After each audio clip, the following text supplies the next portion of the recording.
Hi, Rizal. It's Ali, and today we are going to start the series How Do Artists Make Money? And I'm going to interview Christine. She's a fiber artist in the Triangle area, but she will talk more about what she does, yeah, and her path, yeah, her artistic path. So my name is Christine Hager-Braun. I moved here to the US from Germany about, exactly 20 years ago to pursue my career as a scientist in HIV. I started, however, getting more creative when I had a young child, a demanding job, a husband, a house, and it seems that I didn't make much progress at work. With my child, everything was undone at the end of the day. And so I decided to balance my life, work. I started art quilting. I think an artistic voice can be anything from political statements to social economical statements to painting flowers, if that is what nourishes your soul. But if it's authentic to you, then it's your artistic voice. Okay. And how long did this process take? Yeah, and the reason I'm asking is I think that I hope that people that are watching us that they can get something from this interview. And I think that sometimes you feel a little demotivated, so it's taking too long, I'm still not clear. So how long were you in this process? I was in this process for a long time. A long time means several years. And about 5 years ago, it was a tragic accident that killed my best friend. And so that changed the dynamics. That made me become clear about what I wanted in life, and it translated into what do I want to accomplish with art.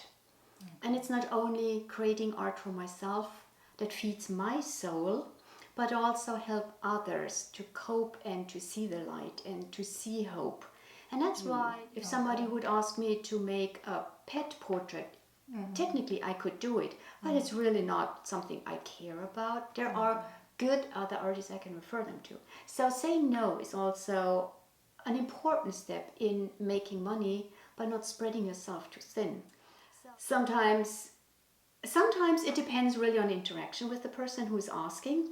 I try to educate them that this is a business for me. I need to pay my bills as well. So I'm currently not in a place where I have surplus that I can hang on somebody's wall.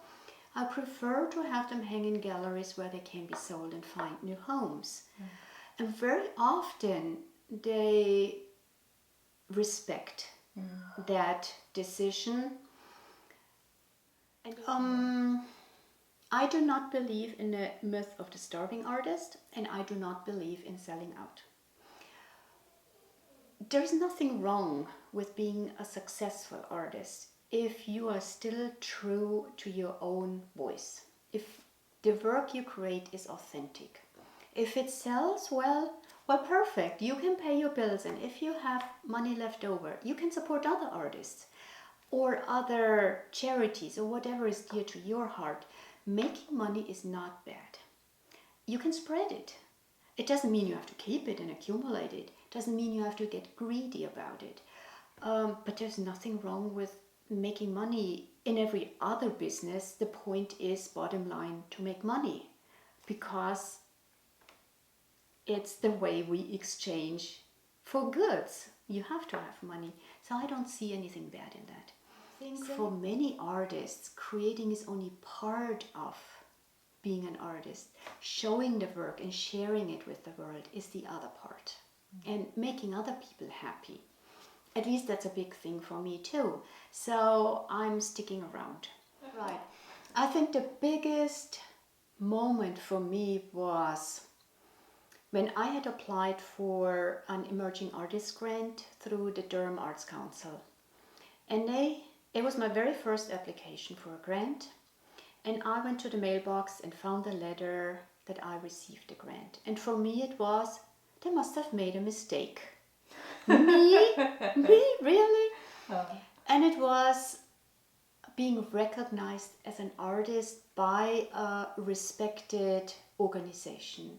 And that's when it really sunk in, I am an artist. I am an artist. So I have a website, that's www.solarpowerfabricart.com. And remember, solar is spelled SOULAR. I'm on Facebook and on Instagram. With the same name. With the same name. Power. Okay. Yes. So when you think about creating a business in the arts, I would recommend to do your homework. What does it mean to be a sole proprietor, an LLC, a single member LLC? So the legal structure. Think about accounting, think about marketing. Do you really want to do all of this? The other thing is, how much do you enjoy interacting with people? Because as an artist, you are in a studio by yourself, but you only can get your work out by interacting. How will that feel? How will it feel when you have your solo exhibition and you're there for the opening reception?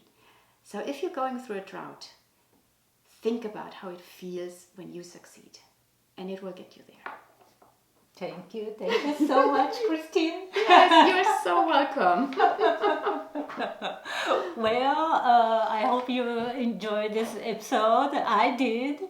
And if you haven't, please subscribe. And I will leave all the information in the description box. Yeah. Thank you and have an awesome day. Thank Bye. you. Bye. Bye.